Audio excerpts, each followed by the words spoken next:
Welcome to the Wellness Project, where real conversations meet mental wellness. I'm Wilson, your host, here to explore the highs, the lows, and everything in between when it comes to personal growth, resiliency, and well-being.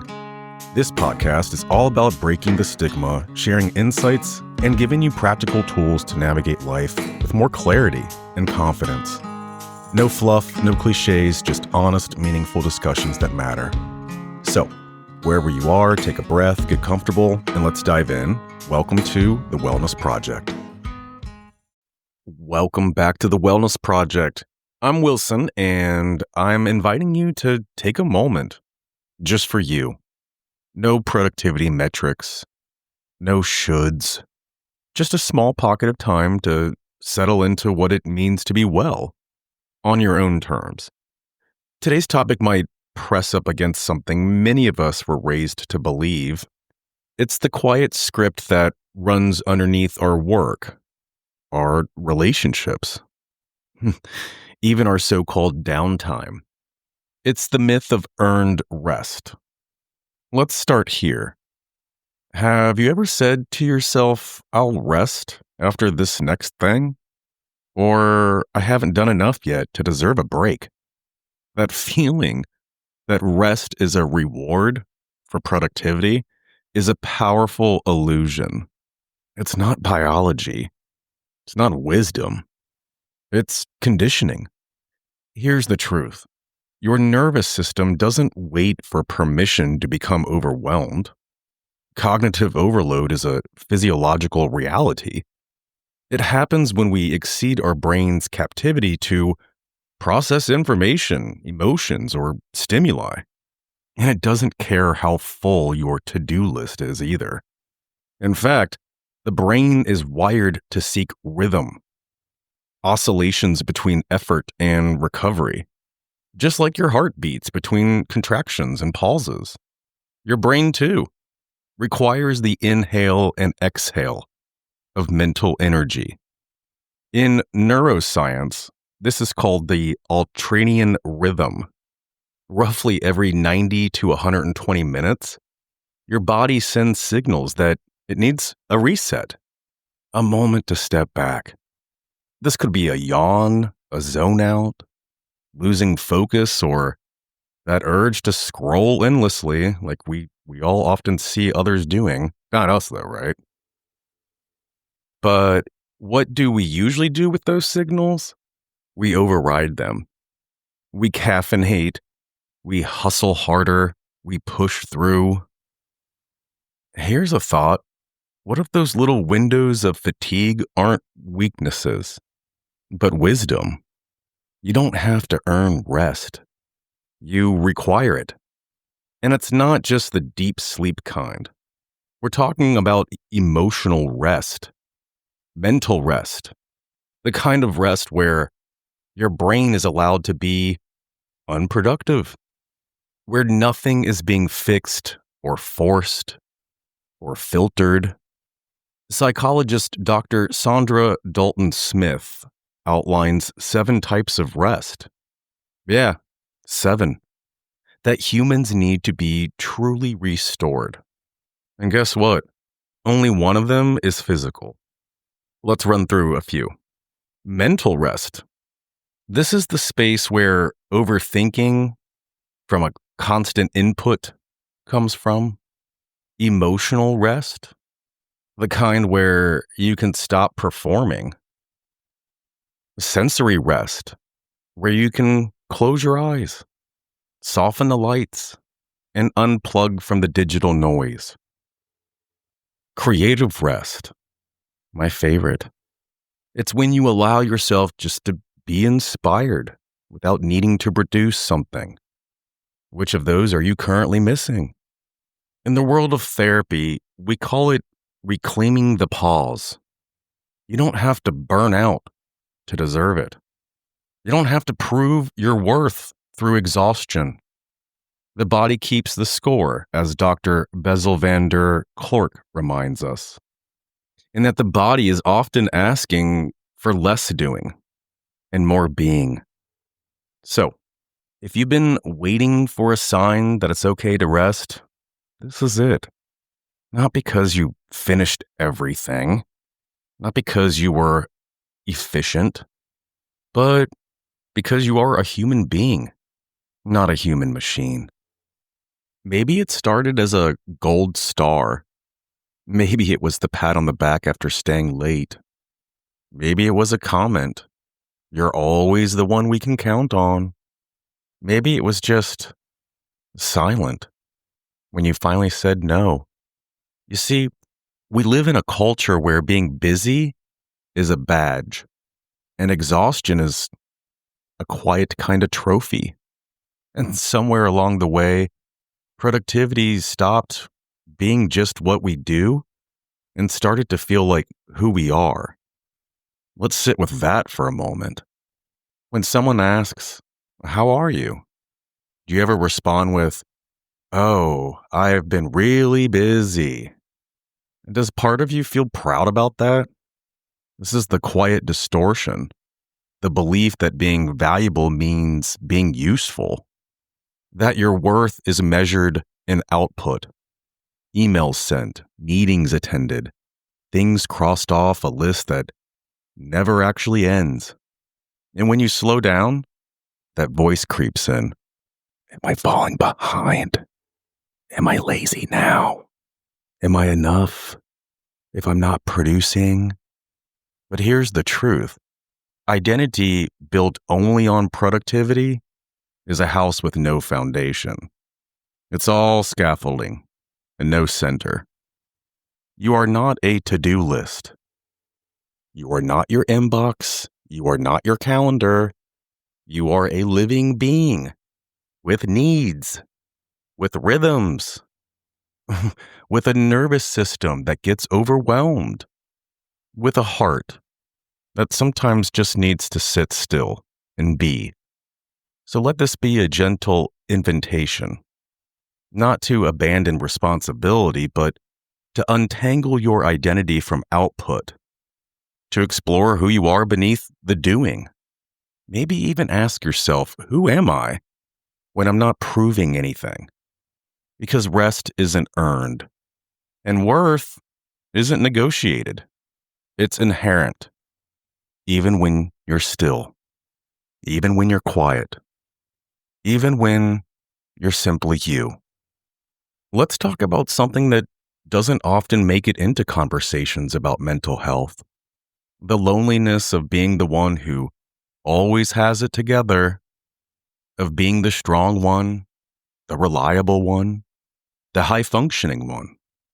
Look, I would never tell someone to lower their expectations. I believe in growth, in captivity, in dreaming big.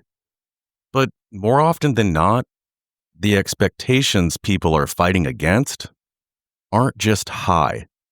They're impossible. They're expectations shaped by comparison, by pressure, by survival. They weren't born from your values. They were inherited, absorbed, or demanded by a world that requires burnout and punishes softness. And so you became excellent, capable, controlled, maybe even admired. But here's what no one's telling you about high functioning. It can be profoundly isolating. When you're high functioning, people assume you're okay. They assume you don't need help. They assume your silence is strength, not suffocation. And in that, they stop checking in. They stop asking how you're really doing. And over time, so do you. You become the fixer, the helper, the overachiever. And you start to believe that being fine is the only version of you that's acceptable. But let's be honest. Sometimes high functioning is just high masking. It's coping with anxiety by staying busy. It's hiding sadness behind accomplishments. It's responding to trauma by being useful, predictable, efficient, even when you're falling apart on the inside. So if this is you, If you've built a life around managing, achieving, and staying in control, let this be a moment of recognition, not shame. It's not your fault you learned to survive this way. And it's not weakness to want more than survival. You deserve relationships that don't only show up when you're thriving. You deserve to be seen in your mess, your quiet, your confusion, not just your competence. You deserve to rest without guilt, to be cared for, not just counted on. Because at the end of the day, being the strong one isn't a personality. It's often a defense. And beneath it is someone who wants to be held, not just praised, listened to, not just leaned on, known, not just needed. Let me guess. At some point, someone told you, you just need to learn how to relax. Maybe you nodded politely, but inside, something just didn't sit right. Because they said it like relaxation was a class that you skipped. It was like a switch you forgot to flip. Like rest was some universal recipe and you were the one who just couldn't follow it. But here's the truth. You have learned how to relax. It just doesn't look like what they expect. Particularly if you have ADHD, or maybe you need to be screened for ADHD. Rest doesn't arrive like a soft exhale on a yoga mat. It doesn't sit still in a hammock. It doesn't linger in long, unstructured hours of quietness. Rest, for people like us, isn't always stillness. Sometimes it's motion with no agenda. Sometimes it's running your hands through the same drawer of forgotten projects, just to remember what once lit you up. It's going for a walk, not to get steps in, but to quiet the storm in your bones. It's filling with clay, rewriting a playlist 3 times in one day, or pacing while the kettle boils. Not because you're impatient, but because movement is regulation. We live in a world that praises a narrow version of calm, one that doesn't like minimalist and quiet and serenity and all that stuff. But for those of us with ADHD, calm isn't always quiet. Sometimes calm has texture. It buzzes softly. It moves in circles. It returns to the same thought over and over. Not to suffer, maybe to soothe. People will say, you just need to slow down. But you've tried that. And sometimes slowing down feels like falling behind in your own body. What they don't see is that you're constantly negotiating with your own energy. It's not that you're not avoiding rest. You're navigating it in a world that never handed you the instructions written in your language. So here's the reframe. You don't need to rest like them. You don't need to meditate in a room with a lamp to prove that you deserve peace. You can rest in your own way, in bursts, in focus that feels like freedom, in movement that feels like an exhale, in hobbies that take you somewhere your brain can finally breathe. You might rest by sorting beads or watching reruns of the same show that you've memorized. You might rest by cleaning a cabinet at 2 a.m.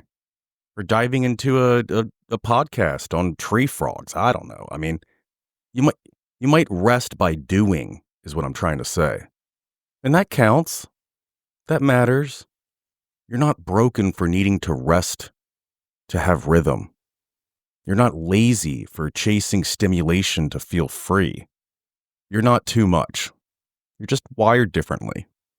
So, the next time someone tells you to relax and you feel that familiar sting of not being understood, just pause and remind yourself, you don't owe them a version of calm that they can recognize. You only owe yourself the kind of rest that heals. Because your rest doesn't need to look still. It just needs to feel like coming home. Well, that's a wrap for this episode of The Wellness Project. I hope today's conversation gave you something to think about, something to feel, or maybe even something to change. If you found value in this episode, don't forget to subscribe, share, or leave a review. It helps more people join the conversation. And if you have thoughts, questions, or a topic you'd love to hear about, go ahead and reach out. It's thewellnessprojectllc@gmail.com. Until next time, take care of yourself, stay curious, and keep growing. This is Wilson signing off. See you in the next one. If you are considering therapy or in the market for a different mental health therapist, you should contact Cornerstone Behavioral Health. At Cornerstone Behavioral Health, the goal is to be a global voice for trauma recovery. They are a 100% telehealth agency providing mental health counseling and medication management for adults in Ohio. That's right, they offer a free consultation and accept all major insurance companies or private pay. If you go to cornerstonebehavioralhealth.org and click on the Services tab, you can read the bios of the therapists and even request one of them specifically to talk more about your mental health needs.